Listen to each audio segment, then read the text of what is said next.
This satellite television station broadcasts 24 hours a day. It has the latest in technology and even has a website on the internet. It has a potential audience of 10 million. But in its schedules, you won't find soaps, tacky quiz shows, or any music whatsoever. Muslim Television Ahmadiyya, or MTA, transmits religion to its followers, some of whom are persecuted and living in the shadow of death.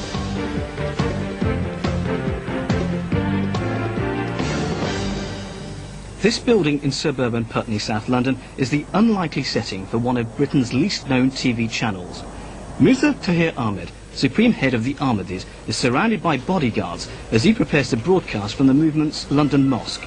He was forced to leave Pakistan in 1994, claiming he faced continued religious persecution.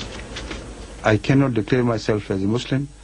I cannot perform my responsibilities as head of the Ahmadiyya community. The Ahmadi movement was formed just over 100 years ago by Mirza Ghulam Ahmed. His followers believe he was the promised Messiah and a prophet, but this is a claim considered blasphemous by mainstream Muslims. In 1974, Pakistan's Prime Minister Zulfikar Ali Bhutto passed an amendment declaring Ahmadis as non-Muslim.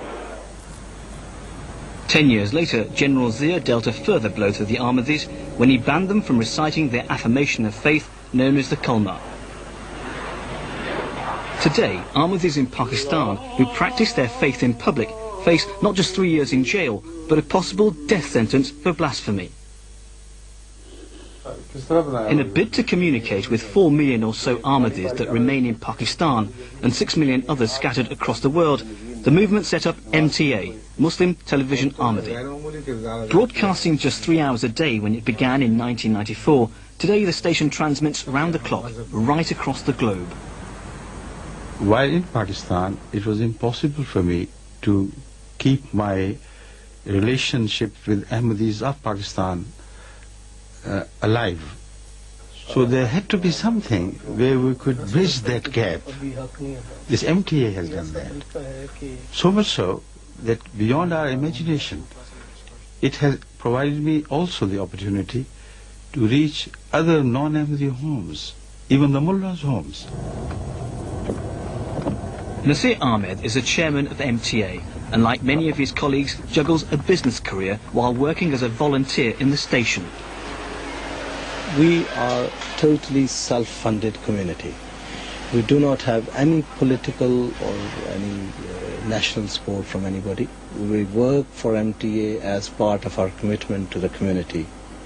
And we learned this business just by experiencing, just by experimenting. We are all volunteers, not professional television people. According to the true teachings of Islam, woman has got the same status as a man in the society. So that's how they are treated within our community. In MTA, for example, our scheduling team is formed of ladies, and so is the editing team. In this department, which we call Programming Scheduling Department, we have to break down the programs for the next 24 hours. We do have to be flexible all the time because we are all voluntary workers here. Once in the morning when the girls come, they take a day's work and the different programs are put together and the time segment are set and prepared, and finally it has to be typed.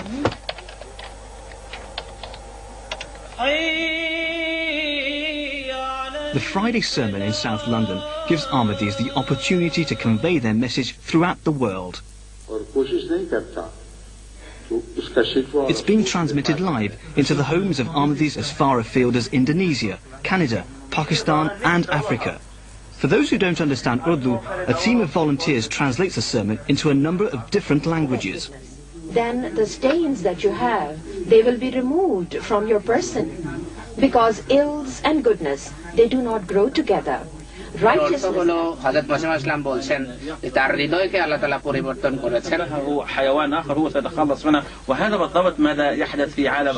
Et Dieu alors lui donne le salut. Voilà l'enseignement suprême qui nous a été offert. The mix of programming reflects the station's desire to appeal to the widest audience possible. We have programs in Norwegian, in German, in French, in Arabic. So we cater for all people around the world. For example, in Africa we have communal stations set up for people from the bush to come and watch the television. We have homeopathy classes on our television. And of course, language classes in which various languages of the world are taught. And cultural programs of global nature. And of course, other religious programs as well.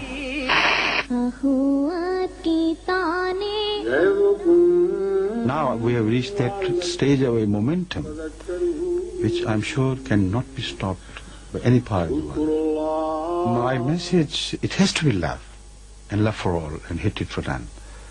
This is our motto.